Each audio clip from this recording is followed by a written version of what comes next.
Now, we know that most disadvantaged children benefit the most from these programs. There are probably about 250 million children under 5 in low and middle income countries who would be considered disadvantaged for various reasons.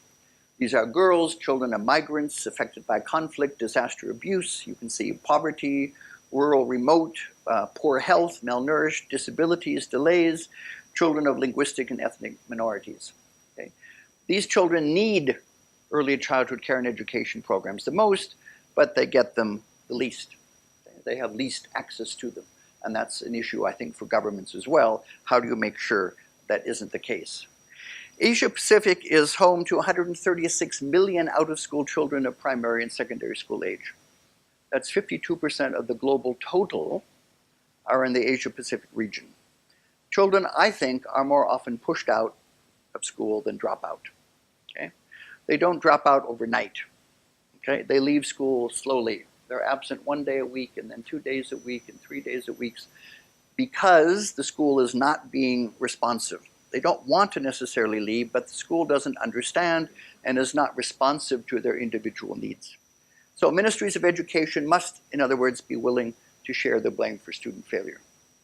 So you go back and ask your colleagues why children fail and see what they say, if they understand this idea of dropout versus pushout, because it's an essential way for ministries to start thinking about the fact that, well, we have done something wrong. We have to do something better in order to solve this problem.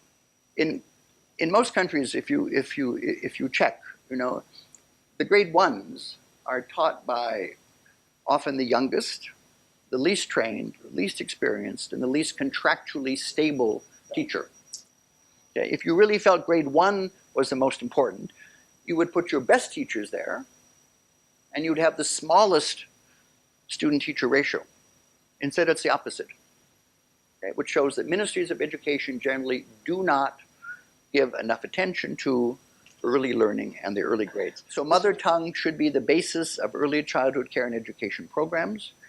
Your early childhood preschool program should be in mother tongue and continue for several years before one worries about mastery of the national language and international languages. Okay.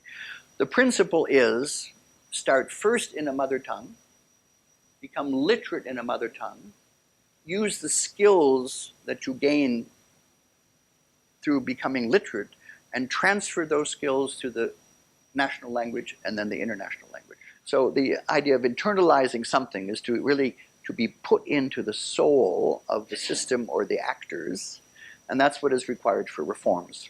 Okay? Not only a shallow understanding of, but a much deeper and richer understanding of what the reform is meant to actually be doing. And if that happens, and if some of these things happen, then I think you have a much better chance of having long-term sustained renovation of education systems leading to better quality schools and better learning outcomes.